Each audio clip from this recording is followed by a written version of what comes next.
नमस्कार everyone, I hope आप सब बहुत अच्छे और बहुत अच्छे से मेहनत कर रहे होंगे। तो आज की वीडियो उन बच्चों के लिए है जो अपना सिलेबस जून जुलाई के अंदर स्टार्ट कर चुके थे और अभी अगर वो कोई पिछले टॉपिक का क्वेश्चन देखते हैं या उन उसका कुछ भी पढ़ते हैं, कहीं दिख जाता है तो उन्हें लगता है हम तो पिछले वाला सारा भूल चुके हैं। तो देखो, हम कभी भी कोई चीज़ भूलते नहीं है। एक तो हमारे ब्रेन के अंदर कोई ऐसे डोर्स या फिर विंडोज़ नहीं है कि कोई चीज़ बाहर चली जाए जो एक बार दिमाग के अंदर जा चुकी, ठीक है। प्रॉब्लम ये आती है कि वो कहीं ना कहीं हमारे सबकॉन्शियस ब्रेन के अंदर बहुत नीचे दफन हो जाती हैं एक तरीके से। तो हमें क्या करना है, हमें बस उन्हें ब्रश ऑफ करके ऊपर लेकर आना है उन चीज़ों को कि हमारे प्रेजेंट कॉन्शियस ब्रेन के अंदर वो चीज़ें आ जाएं कि अगर उनका कोई क्वेश्चन हमें दिखता है तो हम वो सॉल्व कर लें। और ये चीज़ होगी कैसे, उसको रिवाइज करके, उसको रिकॉल करके। तो आज इसी बारे में बात करते हैं। तो पिछले वाली चीज़ों को रिवाइज करें कैसे। सबसे पहले तो हर कोचिंग में देखो फोर्टनाइटली टेस्ट तो होते ही हैं कि आपके अल्टरनेट संडे के ऊपर टेस्ट हो रहे हैं। एक संडे छोड़ के एक संडे टेस्ट आपके हो ही रहे हैं।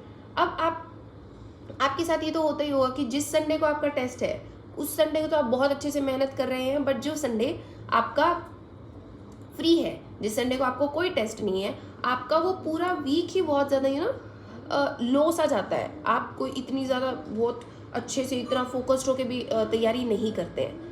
तो उसी वीक को एक तो हमें बहुत अच्छे से यूटिलाइज करना है अपने रिवीजन के अंदर कि हम एक पिछली चीज़ें भी रिवाइज हो जाएं और हमारा जो वीक हम थोड़ा सा ढीला ढाला निकाल रहे थे उसे बहुत अच्छे से एक पॉजिटिव मैनर के अंदर हम निकालें। तो सबसे पहले तो एक पेपर और पेन लेके बैठ जाइए ताकि मैं आपको जो जो चीज़ें बता सकूं वो आप नोट डाउन कर लें और भूले ना कोई भी पॉइंट। तो आपको करना क्या है, सबसे पहले तो चारों subject physics, chemistry, botany, zoology, चारों सब्जेक्ट के आपको क्या करना है, डिफ़िकल्ट और इजी जो टॉपिक्स आपके हो चुके हैं उन अलग अलग डिफ्रेंशिएट कर लीजिए। ठीक है, चारों सब्जेक्ट के जब आप डिफ्रेंशिएट कर लें तो अब आपको क्या करना है, जैसे मान लीजिए अब आज जो भी डे है अब अगर मान लीजिए आज मंडे है और इस हफ्ते संडे को मेरा कोई टेस्ट नहीं है, तो अब मैं कैसे प्लान करूंगी अपना रिवीजन।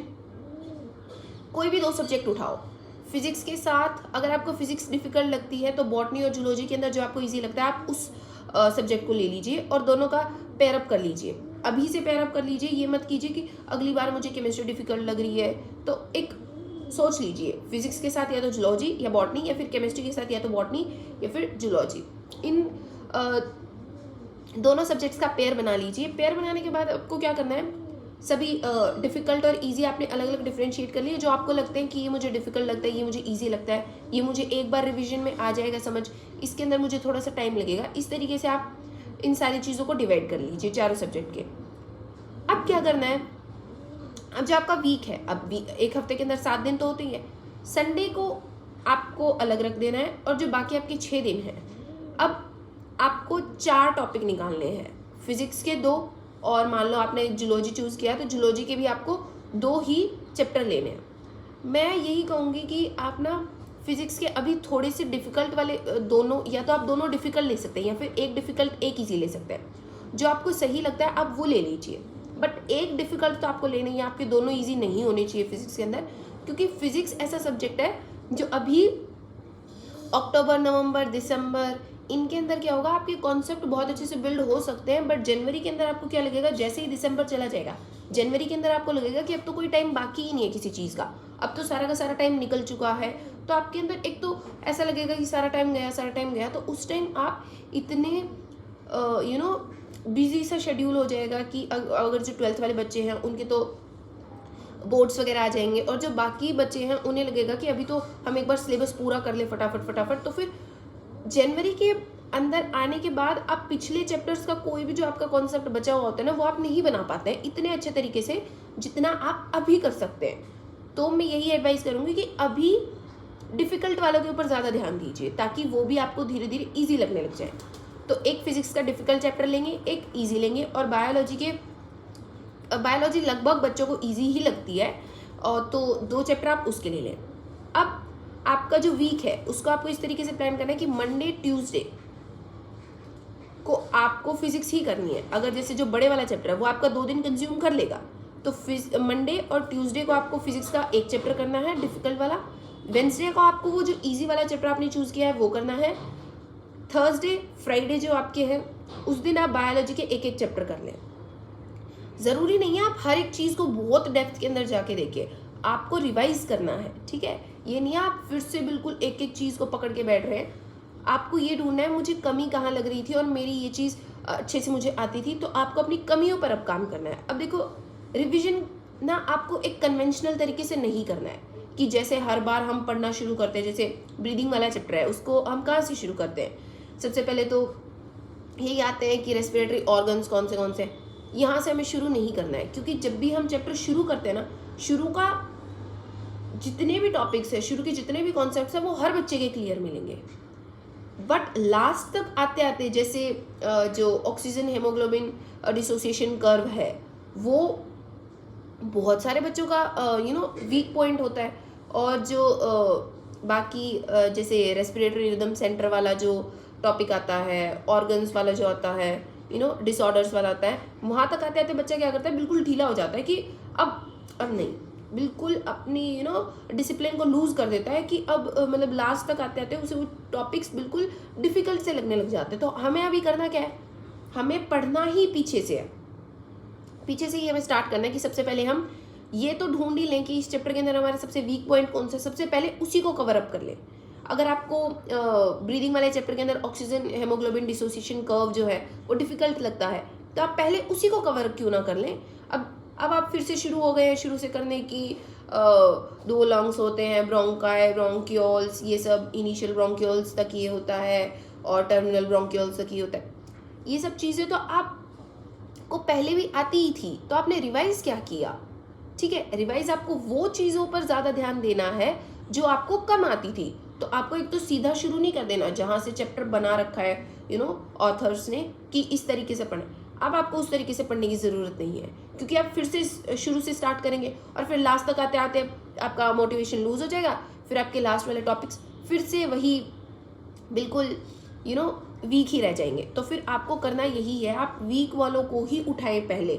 ऐसे ही आपको फिजिक्स के अंदर करना है। फिजिक्स का क्या होता है, शुरू के टॉपिक्स जो है, अब जैसे वर्क पावर एनर्जी वाला चैप्टर है उसके अंदर सबको पता है वर्क क्या होता है, F.ds, सभी इस फॉर्मूले को बहुत अच्छे से करते हैं। जैसे लास्ट तक आते आते जो पीछे वाली चीज़ें हो जाती है वो हमारी बहुत वीक होने शुरू हो जाते हैं। तो आपको रिवाइज ऐसे ही करना है कि आप पीछे से स्टार्ट करें, या फिर जो आपके वीक पॉइंट्स हैं उन्हें सबसे पहले उठाएं और फिर उसे रिवाइज करें। ज़रूरी नहीं होता कि आप जैसा बुक के अंदर दे रखा है, जैसा नोट्स के अंदर दे रखा है उसी तरीके से रिवाइज करें। रिवाइज करने का मतलब ही ये है कि आप अपने वीक पॉइंट्स को उठा के एक स्ट्रेंथन कर रहे हो उन्हें, राइट। तो यही कीजिए। तो मंडे, ट्यूसडे, वेंसडे तीनों दिन आपका या तो फिजिक्स होना चाहिए या केमिस्ट्री होना चाहिए, और थर्सडे फ्राइडे को आपको क्या करना है, बायोलॉजी के 2 चैप्टर करने हैं, मतलब एक एक करके दोनों दिन में निपटा देने हैं। उसके बाद आपको सैटरडे को क्या करना है, सैटरडे को आपको जो आपकी क्लासेस होती है, मैं कहूँगी सैटरडे वाली क्लासेस को आप एक बार के लिए रिवाइज करना छोड़ दें। वो आप जब नेक्स्ट मंडे आए उस मंडे की जो क्लासेस के साथ रिवाइज करें, वही उस सैटरडे की क्लासेस को दोबारा रिवाइज कर ले। सैटरडे को आपको क्या करना चाहिए, जो आपने इस हफ्ते में ये जो आपने रिवीजन के लिए प्लान बनाया था, जो 4 चैप्टर आपके थे, उन चारों चैप्टर्स के पिछले टेस्ट निकालें अपने, कि आपने पिछले टेस्ट्स के अंदर क्या मिस्टेक करी थी उस चैप्टर में, कौन से क्वेश्चन आपने गलत किए थे, वो गलत क्वेश्चन आपके क्यों हुए थे, किस टॉपिक से आपके सबसे ज़्यादा क्वेश्चन गलत हुए थे, क्या वो टॉपिक आपको समझ आ गया। सैटरडे को आप यही कीजिए कि जो आपने इस हफ्ते रिवीजन वाले जो चैप्टर्स आपके निकाले थे 4 चैप्टर, उनके आप पिछले टेस्ट्स को एनालाइज करें कि हमने टेस्ट में कौन सी मिस्टेक्स करी थी, कौन सी मिस्टेक्स हमारी सुधर चुकी हैं, कौन सा टॉपिक हमारा अभी भी वीक है, उनके टेस्ट को बहुत अच्छे से करें। और उनकी जब आपने मॉड्यूल सॉल्व करी होगी तो मॉड्यूल के अंदर आपने कुछ क्वेश्चन ऐसे मार्क किए होंगे जो मुझे जैसे फर्स्ट टाइम में नहीं आए, या फिर जो मुझे अभी भी समझ नहीं आए, या फिर कोई मेरा डाउट रह गया, वो सारे आप सैटरडे को बैठ के अपना पूरा एनालाइज कर लें कि मेरी ये कमियां पहले थी, क्या मैंने अब उन्हें पूरा कर लिया है, क्या मेरा जो रिवीजन रहा है इस वीक का वो वर्थ इट था। तो आपको इसी तरीके से करना है कि सैटरडे को आप पूरा रिवाइज करें। अब संडे को आपका संडे फ्री है, संडे को आपको क्या करना है, जो ये जो आपके 4 चैप्टर थे, अब देखो जो बच्चे ऑनलाइन करते हैं तैयारी, जो ऑनलाइन कोर्सेज जिन्होंने ले रखे हैं, तो उनके पास तो ना कई बार कस्टमाइज्ड टेस्ट का भी बहुत सारे ऑप्शंस आ चुके हैं अब तो, कि आप अपने अकॉर्डिंग टॉपिक सिलेक्ट कीजिए और उसका टेस्ट दीजिए। संडे को आपको उसका टेस्ट देना ही होगा जो आपने 4 चैप्टर रिवाइज किए हैं, वरना अगर आप उसका टेस्ट नहीं देंगे तो आपको फिर पता ही क्या चलेगा कि आपने रिवाइज क्या किया है, कि आपकी कमी पूरी हो गई या नहीं। तो संडे को आप उसका टेस्ट दीजिए अच्छे से। फिर टेस्ट के 2 घंटे तक आप कुछ मत कीजिए। टेस्ट के 2 घंटे तक आप आराम से रिलैक्स कीजिए, चिल कीजिए। 2 घंटे बाद आप उसे उठाइए, उस पेपर को दोबारा से। फिर आप देखिए कि आपके क्या क्या गलत था, क्या क्या आपने सही किया है, कहाँ कहाँ आपको ज़रूरत है फिर से पढ़ने की। ठीक है, उन चीज़ों को इस बार आप अपनी बुक में या नोट्स के अंदर ही पहले ही मार्क कर ले कि अगली बार जब आप रिवाइज करेंगे इस चीज़ को, तो पहले आप यही चीज़ें रिवाइज करेंगे।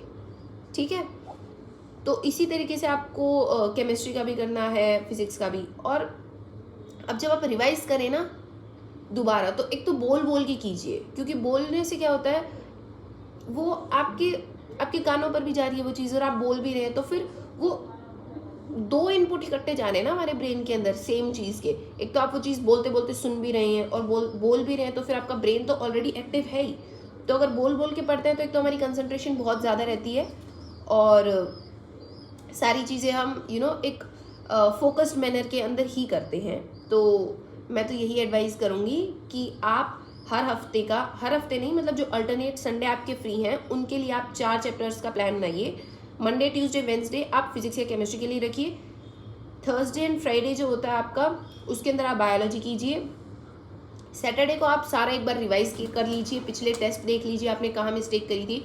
और जो आपका जो सैटरडे का आप काम छोड़ रहे हैं ना आज की क्लासेस के बाद, जो आपको रिवाइज करना था, उसको आप नेक्स्ट मंडे कवर कर लें, या फिर संडे को टेस्ट के बाद आपका रिवाइज वगैरह सारा हो गया, उसके बाद उसे कवर कर लीजिए। अब बात आती है कि अब टाइम हम निकालें कहाँ से रिवीजन का। इसको आप ऐसे कर सकते हैं कि आपकी जो डेली क्लासेस लग रही है, क्लासेस तो आपको लेनी ही है, क्लासेस को तो आप स्किप कर ही नहीं सकते हैं किसी भी हालत के अंदर। क्लासेस लेने के बाद आपको क्या करना है, जो आप रिवाइज करते हैं उस रिवीजन को स्किप करके, उस वीक के लिए सिर्फ उस रिवीजन को स्किप करके आप सीधा जो आपकी क्लास में आज हुआ है उसे क्वेश्चंस कर लीजिए। क्वेश्चन से आपको ये भी पता चल जाएगा कि आपको आज की क्लास के अंदर ये वीक रहा है, ये चीज़ आपको समझ ही नहीं आई, फिर आप उस चीज़ को सिर्फ पढ़ लीजिए। ठीक है, क्योंकि क्वेश्चंस जब हम करते हैं ना तो हमें पता चलता है हमें आ क्या नहीं रहा और हमें आ क्या रहा है। बट जब हम सिर्फ नोट्स पढ़े जा रहे होते हैं तो हमें यही लगता है हमें सारा आ रहा है, हमें कभी पता नहीं चलता कि हमें नहीं आ रहा है। और अगर हमें ये भी लगता है ना कि हमें ये थोड़ा सा कम आ रहा है, तब भी हम ये सोचते हैं नहीं नहीं इसे पढ़ ले, ये भी आ गया। तो उस हफ्ते के लिए सिर्फ आप जो क्लासेस आपकी होती हैं उनका आके सिर्फ क्वेश्चन प्रैक्टिस, जो डीपीपी है वो प्रैक्टिस कर लीजिए, और उसके बाद आपका जो आपने चैप्टर्स प्लान किए थे उन्हें रिवाइज कर लीजिए। ठीक है, I hope you find it useful और आपके रिवीजन के अंदर ये हेल्प करेगा। तो बस यही, आई होप कि आप अपना रिवीजन अच्छे से करेंगे अब। और देखो, रिवीजन से ही आपका बहुत ज़्यादा अच्छा कॉन्फिडेंस बनेगा कि हम 3-4 बार तो रिवाइज कर ही चुके हैं, और टेस्ट देने से आपको पता चलेगा कि आपकी कहाँ कमी है। तो टेस्ट भी देते रहिए और रिवाइज करते रहिए। I hope you people will bring a very great result, and thanks for watching this video. Thank you so much. Tata, bye bye.